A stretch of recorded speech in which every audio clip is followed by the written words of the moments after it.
నమస్కారం ఠాగూర్ గారు. నమస్తే అమ్మశ్రీ.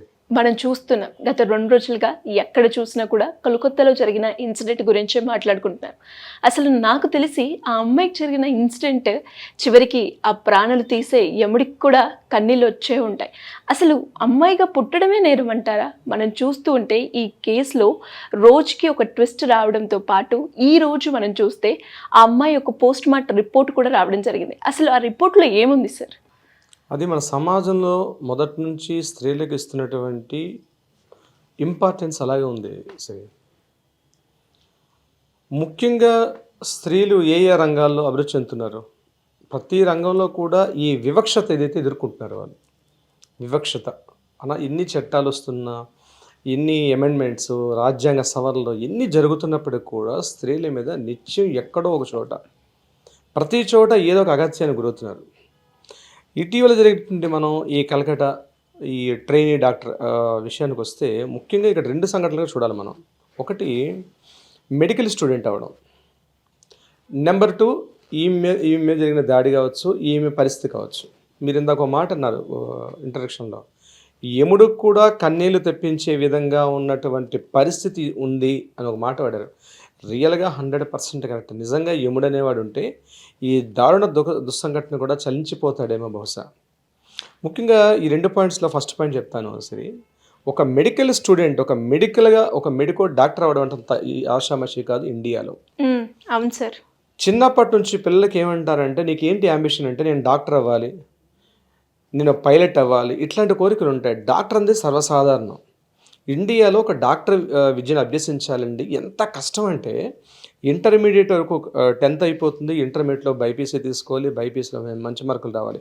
తర్వాత జరిగే నీట్ ఎగ్జామ్ ఉంటుంది. నీట్ ఎగ్జాము దేశవ్యాప్తంగా కొన్ని లక్షల మంది పార్టిసిపేట్ చేస్తారు, సీట్లు మాత్రం కొన్ని వేలు మాత్రమే ఉంటాయి. లక్షలాదిగా ఒక 1 ఇయర్లో at least minimum 25 to 30 lakhs participate చేస్తే ఉన్న సీట్లు మాత్రం 40 నుంచి 50,000 మాత్రమే. 5 years ఎంబీబీఎస్ చదవాలి అంటే ఫస్ట్ కాంపిటీషన్ ఎగ్జామ్లో పాస్ అవ్వాలి. పాస్ అయిన తర్వాత 5 years కూడా ఎగ్జామ్స్ పాస్ అవ్వాలి. 5 years ఎంబీబీఎస్ కంప్లీట్ చేసిన తర్వాత పీజీ ఎగ్జామ్ ఉంటుంది. మళ్ళీ పీజీలో కూడా లక్షలాది మంది పార్టిసిపేట్ చేస్తారు. మళ్ళీ పీజీ కూడా common entrance test, PG common entrance test కూడా పాస్ అవ్వాలి. టెస్ట్ పాస్ అయిన తర్వాత ఒక సీట్ వస్తుంది. ఇక్కడ ఒక పాయింట్ ఏంటంటే, గవర్నమెంట్ మెడికల్ కాలేజ్, ఒక స్టూడెంట్కి గవర్నమెంట్ మెడికల్ కాలేజీలో సీట్ రావాలంటే అంత ఆషామాషి కాదు. ఫర్ ఎగ్జాంపుల్ ఒక 15 లక్షల మంది పార్టిసిపేట్ చేశారు ఇయర్లో పీజీ అంటే, మొదటి 40,000 లేదా 30,000 ఉన్నటువంటి ర్యాంక్స్ వచ్చే వాళ్ళకి మాత్రమే, ఇది గుర్తుపెట్టుకోండి అమ్మేశ్రీ, ఫస్ట్ ర్యాంక్ నుంచి ఫస్ట్ వచ్చినటువంటి 30,000 లోపల రిజర్వేషన్స్ లేకపోతే ఇంకా తక్కువ 5,000-6,000 సీట్లు ఉన్న వాళ్ళకి మాత్రమే గవర్నమెంట్ మెడికల్ కాలేజీలో సీట్ వస్తుంది. ఈరోజు మనం జరిగిన సంఘటన ఆర్జికర్ మెడికల్ కాలేజీలో జరిగింది. అంటే ఇది గవర్నమెంట్ మెడికల్ కాలేజ్. ఒక మెడికల్ కాలేజ్ గవర్నమెంట్లో సీట్ రావడం అన్నది అంత ఆషామషి కాదు. ఇప్పుడు మన విషయానికి వస్తే ఈ అమ్మాయి ఎంత కష్టపడి ఉంటుంది, ఇంటర్మీడియట్కి ఎంత కష్టపడింది, తర్వాత 5 years అంటే ఆ కామన్ ఎంట్రన్స్ టెస్ట్లో నెగ్గింది, అక్కడ ప్రూవ్ చేసుకుంది, తర్వాత వచ్చినటువంటి ఎంబీబీఎస్ పాస్ అయింది, ఎగైన్ మరలా కాంపిటీషన్ ఎగ్జామ్ పీజీ అయింది, ఆ పీజీలో కూడా పాస్ అయింది, ఎగ్జామ్ మరలా 1 year అయిపోయింది, మరొక 1 year అయితే ఆ అమ్మాయి లైఫ్లో ఒక డాక్టర్ అనిపించుకుని బయటకు వచ్చే పరిస్థితి, చివరి గోల్ రీచ్ అవుతున్న టైంలో జరిగినటువంటి ఈ దుస్సంఘటన అసలు మాటలకు అందని ఒక విషాదమైనటువంటి సంఘటన. ఆ పేరెంట్స్కి అయితే వాళ్ళ కడుపు కోత మనం భరించలేము. అసలు దారుణం. ఎంత దారుణం అంటే, అసలు ఒక మెడికల్ సీట్లో ఇప్పుడు నేను చెప్తున్నటువంటి ఇన్ని స్టేజెస్ దాటుకుంటూ డాక్టర్గా బయటకు రావాలి. ప్రైవేట్ కాలేజెస్ అవి కూడా కష్టమే, బట్ ఒక మెడికల్ కాలేజ్, గవర్నమెంట్ మెడికల్ కాలేజీలో సీట్ సంపాదించుకొని ఆ సీట్లో ఒక డాక్టర్గా బయటకు రిలీజ్ అవ్వడం అంత ఆషామషి కాదు. కానీ తల్లి అన్ని స్టేజెస్ దాటుకుంటూ ముందుకు వచ్చింది. కానీ జీవితం అనే పరీక్షలో మాత్రం తను ఈరోజు నెగ్గలేకుండా ఓడిపోయింది ఆ తల్లి. ఈరోజు కొంతమంది కామాంధులు, కొంతమంది పాశవికులకు చేతిలో బలైపోయినటువంటి ఒక ఆడపిల్ల, మన ఇంటి ఆడపిల్లగా భావిస్తాం మనం. బెంగాల్ అంటేనే ఒక చండీరాణి, ఒక కలకత్తా కాళీ. దాన్ని బెంగాల్ అంటేనే దానికి నిరసనగా చెప్తారు, కలకత్తా కాళీ అంటారు. మరి ఆ కలకత్తా కాళీ ఏం చేస్తుందో తెలియట్లా. ఈ సంఘటన ఎక్కడికి పోతుంది అసలు? పక్కనే కటక్లో చండీ అంటారు, కలకత్తాలో కాళీ అంటారు. బెంగాల్ని దసరా ఉత్సవాలు ఎంతో ఘనంగా చేసుకుంటారే. కాళీమాత ఉన్నటువంటి ప్రదేశం, ఆ ప్రదేశంలో మరి ఆ కాళీమాత ఏం చేస్తుంది? ఈ దారుణ అకృత్యాలకి వేరే మార్పు అంటూ లేదా మనకి? ఇక విషయంకి వస్తే సరే ఆ అమ్మాయికి జరిగింది ఆ దారుణ సంఘటన ఏదో మామూలుగా జరగల. అసలు వింటుంటే అటాప్సీ రిపోర్ట్ బయటకు రిలీజ్ అయింది. అటాప్సీ రిపోర్ట్ చూస్తుంటే రోమాలు అసలు ఇంకా ఈ దేశంలో ఇంకా మనం ఉన్నామా? ఎందుకంటే మన మన ఫ్రెండ్స్ పిల్లలు మన పిల్లలు మెడికల్ స్టూడెంట్స్ చదువుతుంటే ఇంత దారుణం ఉంటుందా? Medical college RG Kar medical college ముఖ్యంగా ఈ ఉమెన్ ట్రాఫికింగ్ పేరు పొందినటువంటి ప్లేస్. సోనాగచ్చి అనేటువంటి ఒక రెడ్ లైట్ ఏరియాకి జస్ట్ ఓన్లీ 1.7 కిలోమీటర్స్ డిస్టెన్స్లో ఉంటుంది ఈ యొక్క మెడికల్ కాలేజ్. అవునా? ఎప్పుడో బ్రిటిషర్స్ టైం నుంచి కూడా సోనాగచ్చి అనేది ముఖ్యంగా అమ్మాయిలు వయసులో ఉన్న అమ్మాయిలకి పేరు పొందిన ప్రాంతం. బొంబాయిలో రెడ్ లైట్ ఏరియాలో చెప్తాము సేమ్ అలాంటిదే. వెస్ట్లో మనకి ముంబైలో ఎటువంటి రెడ్ లైట్ ఏరియా ఉంటుందో ఈస్ట్ ప్రాంతం ఉంటుంది. కలకట్టాలో కూడా సోనాగచ్చి ప్రాంతం అంతటి రెడ్ లైట్ ఏరియా ప్రాంతం. ఇప్పటికి కూడా సోనాగచ్చి అంటే బంగారు బొమ్మ సింపుల్గా చెప్పాలంటే. ఇప్పటికీ సోనాగచ్చి అనేది అది అఫీషియల్గా నడుస్తూ ఉంటుంది. కొన్ని వేల కుటుంబాలు కేవలం ఈ వృత్తి మీద బతుకుతుంటాయి. అటువంటి ఒక రెడ్ లైట్ ఏరియా ప్రాంతానికి జస్ట్ 1.7 కిలోమీటర్స్లో ఈ ప్రాంతం ఉంటుంది. చాలామంది స్టూడెంట్స్ ఉమెన్ ట్రాఫికింగ్ గురవుతుంటారు. ఈవెన్ దో మెడికల్ కాలేజీలో ఉండే హాస్టల్స్ కూడా దీనికి అడ్డాలుగా మారిపోయాయి. ఈ దారుణాలు అక్కడ ఇది కాకుండా ఇంటర్నల్ ఆర్గాన్స్ ట్రాఫికింగ్ అంటే అవయవాల యొక్క స్మగ్లింగ్లో వీటన్నిటిలో కూడా ఈ యొక్క ఆర్జేకర్ మెడికల్ హాస్పిటల్ చాలా పేరు పొందిందని చాలామంది లోకల్ వాళ్ళు మా ఫ్రెండ్స్ అందరితో చెప్తున్నారు. అయితే ఈ అమ్మాయికి ఏదో తెలియనటువంటి కొన్ని రహస్యాలు తెలుసుకుంది ఆ కాలేజీలో. పేరెంట్స్ రిలీజ్ చేసిన బులెటిన్లో కూడా మన ప్రెస్ మీడియా నేషనల్ మీడియాలో పేరెంట్స్ మాట్లాడుతూ మా అమ్మాయి గడిచిన వారం నుంచి కాలేజీకి వెళ్ళడానికి ఇష్టపడడం లేదు. ఎన్నోసార్లు మేము అడిగితే కూడా అమ్మాయి చెప్పుకోలేని పరిస్థితిలో ఉంది. ఆ అమ్మాయికి అసలు కాలేజీకి వెళ్ళమంటే నేను కాలేజీకి వెళ్ళనమ్మా అని కూడా చాలాసార్లు చెప్పింది. బట్ మేము ఫోర్స్గా పంపించాం ఈరోజు మార్నింగ్ కూడా అని చెప్పింది. తర్వాత రిలీజ్ అయిన ఆడియో టేప్స్లో కూడా అమ్మాయి చెప్తుంది ఏదో చూడకూడని దృశ్యాలు వినకూడనటువంటి విషయాలు ఆ అమ్మాయి అక్కడ విని ఇటువంటి కాలేజీలో ఉండడం కష్టం. నేను ఇక ఏం చేయండి ఎగ్జామ్స్ దగ్గరలో ఉన్నాయి. ఇక్కడ ఇంకొక దరిద్రమైనటువంటి విషయం ఏంటంటే మెడికల్ కాలేజీలు కట్టుబనిసలుగా ఉంటారు. అంటే ప్రొఫెసర్స్ చేతుల్లోనే వీళ్ళ మార్క్స్ ఉంటాయి. 50%, 25% మాత్రమే నేషనల్ మెడికల్ కౌన్సిల్ ప్రకారంగా 25%, 25 to 30% మాత్రమే థియరీ ఉంటుంది. ప్రాక్టికల్ పోర్షన్లో more than 50 to 70% practical portion ఉంటుంది. ఈ 50 to 70 మార్క్స్ అన్నవి ప్రొఫెసర్స్ చేతిలో ఉంటాయి. ఈ ప్రొసెస్ అందరికీ head college principal. So college principal చెప్పినట్టుగా స్టూడెంట్స్ వినాల్సిందే, లేకపోతే వాళ్ళకి సర్టిఫికేట్ అందదు, వాళ్ళు బయటికి వెళ్ళకు. ఈ మార్పు జరగాలి. ఇటువంటి ఏదైతే ఈ రకమైనటువంటి సిస్టమ్ ఉందో దీనికి మార్చకపోతే రాబోయే రోజుల్లో మరికొన్నిటువంటి దుస్సంఘటనలు వినే అవకాశం కూడా మనకు ఉంటుంది. ఇక ఈ అమ్మాయి విషయానికి మనం వచ్చినట్లయితే మాట్లాడుకుంటే ఈ అమ్మాయి ఏదో వినకూడని దృశ్యాలు వినింది.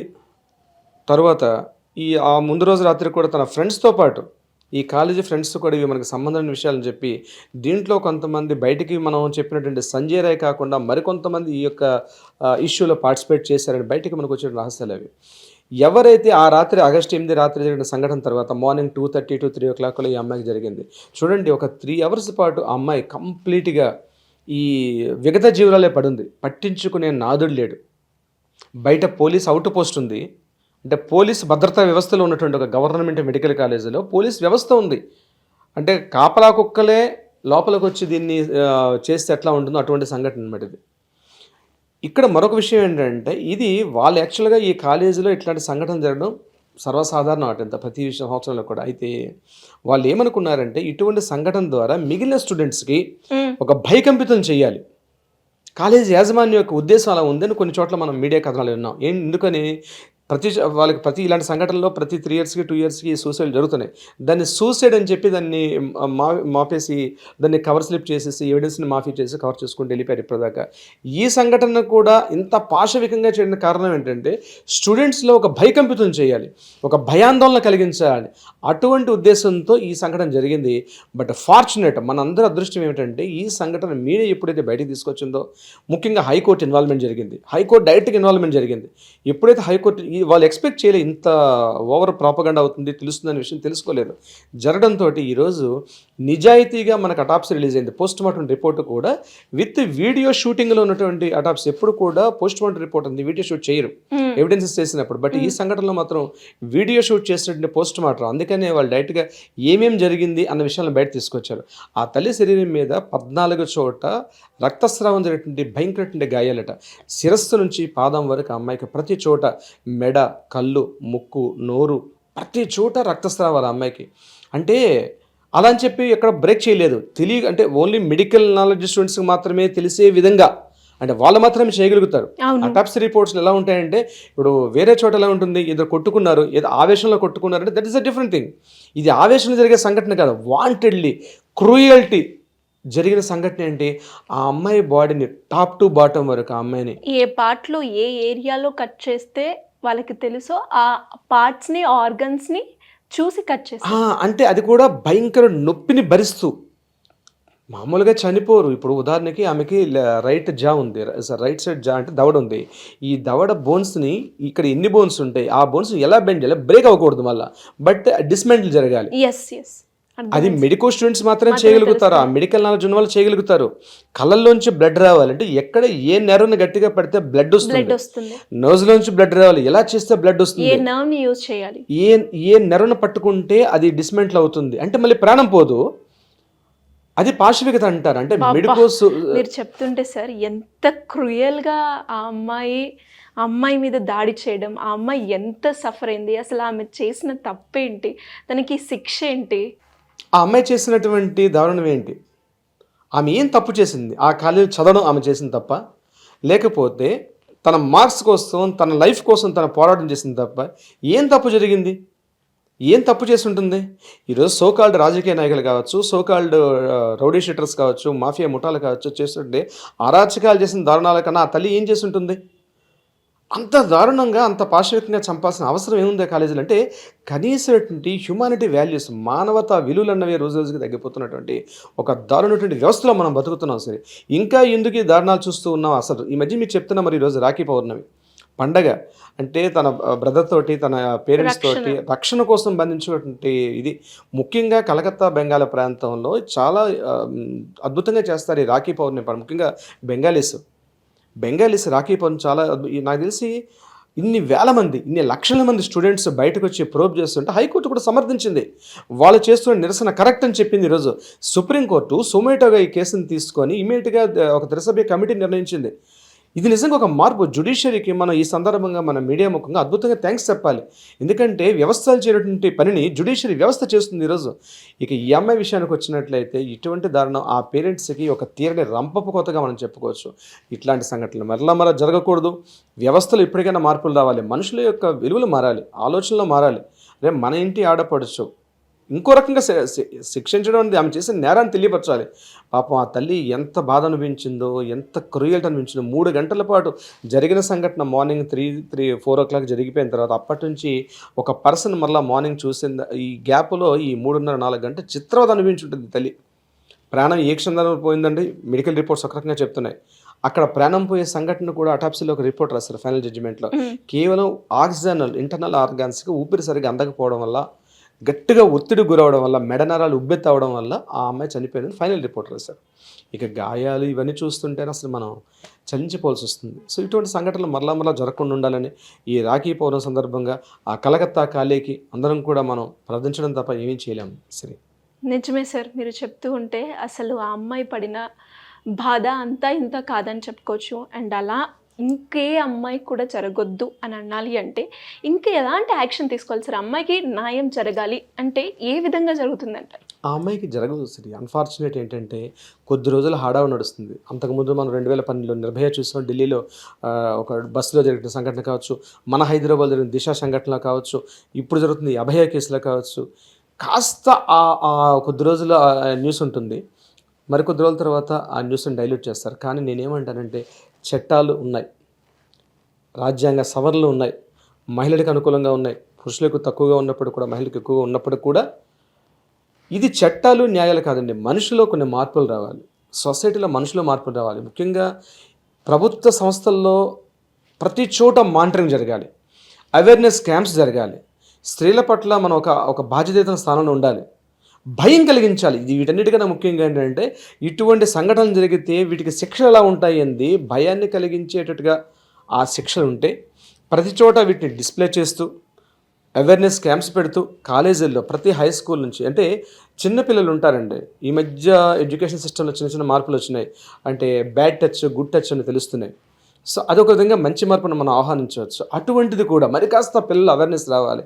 ఈ చట్టాల వల్ల, ఇట్లాంటి బ్యాడ్ టచ్ వల్ల చిన్నపిల్లలకి ఎల్కేజీ యూకేజీ హై స్కూల్ కూడా కాదు, అప్ టు 5th క్లాస్ వరకు బ్యాడ్ టచ్ గుడ్ టచ్ ఎవరు ఇలా టచ్ చేస్తే అలాంటి ఫీలింగ్ ఉండని స్కూల్లో ట్రైనింగ్ ఇస్తున్నారు. ఇది మార్పు జరిగింది 2012 నిర్భయ చట్టం ద్వారా ఈ పిల్లలు వచ్చింది, స్కూల్స్లో మార్పు వచ్చింది. నేనేమంటే ప్రతి చోట కూడా మహిళలకి ప్రత్యేకంగా తెలియాలి, పురుషులకి ఏం తెలియాలి, ఇట్లాంటి తప్పు చేస్తే ఇంత భయంకరమైన శిక్ష ఉంటుంది కాబట్టి నేను కలలో కూడా ఆలోచన రాకూడదు, వాడు ఊహించడానికి కూడా భయపడాలి. అట్లాంటి శిక్షలు వచ్చే రోజు నాడు ఖచ్చితంగా ఒక మంచి సమాజ నిర్మాణాన్ని ఖచ్చితంగా మనం చూడగలుగుతాం. సరే, thank you sir, thank you so much. Thank you so much.